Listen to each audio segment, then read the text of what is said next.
Bonjour à tous, j'espère que vous allez bien. Bienvenue dans cette vidéo où nous allons parler de comment exploiter le marché mondial des matières premières. Le marché des matières premières est en constante évolution et peut représenter une réelle opportunité pour les entreprises qui souhaitent exporter. Donc dans cette vidéo, nous allons partager le secret des exportateurs les plus réussis dans le domaine de l'exportation de matières premières. Donc on n'attend plus, c'est parti.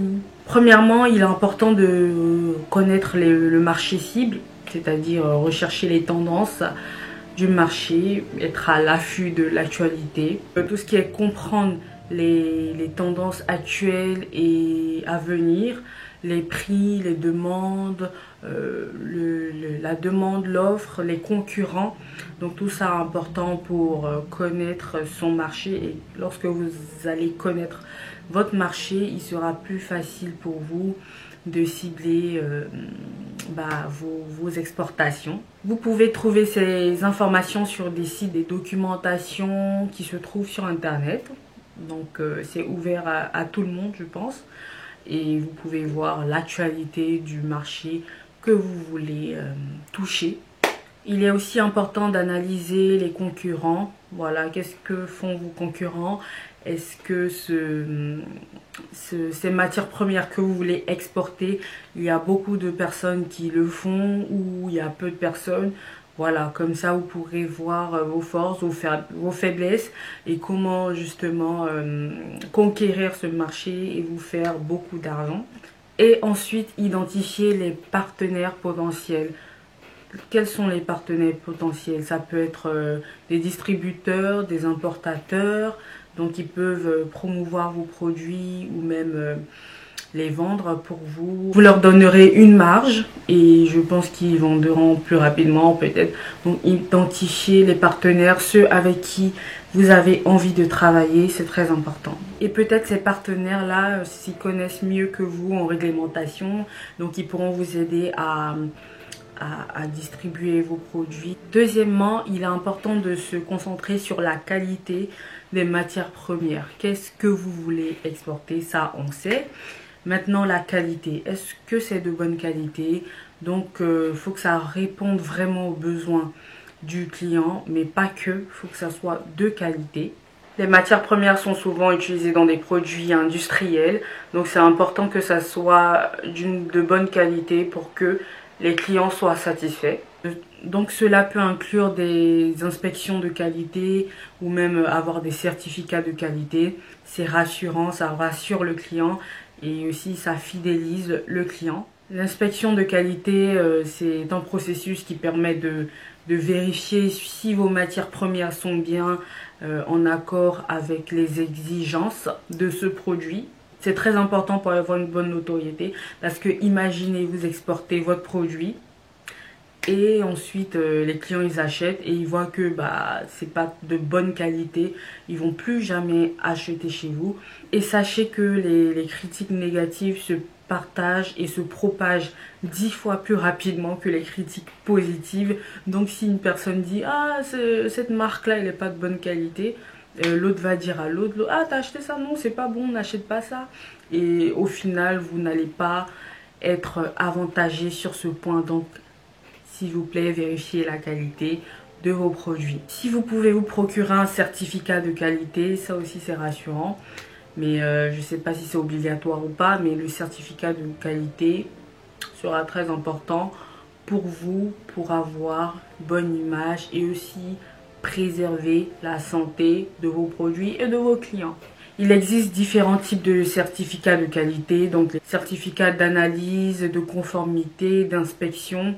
Donc ces certificats-là vont être comme une carte d'identité. Troisièmement, développer des relations commerciales solides. Donc je disais que les partenaires commerciaux peuvent vous aider sur le plan de la réglementation, les procédures douanières. Développer des relations commerciales solides va vous permettre d'augmenter votre chiffre d'affaires, d'élargir votre marché cible et aussi de diversifier les risques. Voici quelques étapes pour développer une relation commerciale solide avec des partenaires. Donc vous pourrez établir vos objectifs commerciaux, qu'est-ce que vous voulez, quel chiffre d'affaires vous voulez atteindre cette année, voilà. Donc pour trouver des partenaires commerciaux fiables, il est essentiel d'établir une relation commerciale durable et réussie. Donc vous pourrez aller dans des foires commerciales, des organisations commerciales, rencontrer des personnes qui vont vous permettre de distribuer vos produits. Et ensuite, ça aboutira à une relation de confiance. Et lorsque la relation de confiance sera établie, vous pourrez clairement communiquer vos engagements et aussi les transactions commerciales seront plus faciles. Et aussi, vous serez informé sur les tendances de marché en assistant à des foires commerciales. Et voilà. Et pour finir, concentrez-vous sur la qualité et la satisfaction du client en fournissant des produits et des services de qualité supérieure et en répondant rapidement aux demandes des clients. Quatrièmement, il est important d'avoir des moyens de paiement et de crédit pour les transactions vers l'étranger et à l'étranger. Donc tout ce qui est lettres de crédit, contrat de change à terme, soyez au top carré de votre business parce que ça vous aidera à aller plus vite. Et en dernière position, préparez une stratégie marketing pour pouvoir promouvoir vos produits, vos services. Donc ça peut être des campagnes publicitaires, des événements publics pour tisser des relations, des campagnes. Donc tout ce qui peut promouvoir votre entreprise et vous faire connaître. Allez-y, c'est très important. Comme ça, le chiffre d'affaires, il fait quoi? Il augmente, il augmente, il augmente. Donc voilà, c'est la fin de cette vidéo. Tout ce que je viens de citer, si vous le suivez à la lettre, je vous assure que l'exportation n'aura point de secret pour vous. Et gardez une chose en tête, de ne jamais abandonner et surtout de vous dire qu'il y aura des obstacles.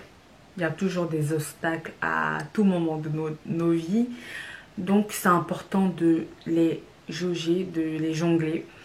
Et en dernière position, un conseil, soyez prêts à surmonter les obstacles qui peuvent se présenter lorsque vous allez commencer le business ou même lors des exportations. Soyez flexible parce que lorsqu'on est flexible, on peut s'adapter très rapidement aux variations, aux changements de marché.